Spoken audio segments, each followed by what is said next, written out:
Chevrolet Aveo ECU.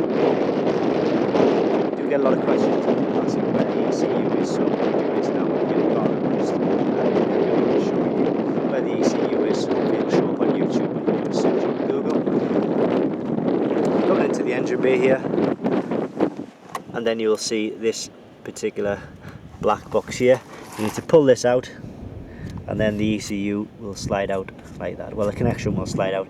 The ECU is the sort of metal bolted part underneath there where you can see the barcode there. That's the ECU. Okay, so if you need any diagnostics for your Chevrolet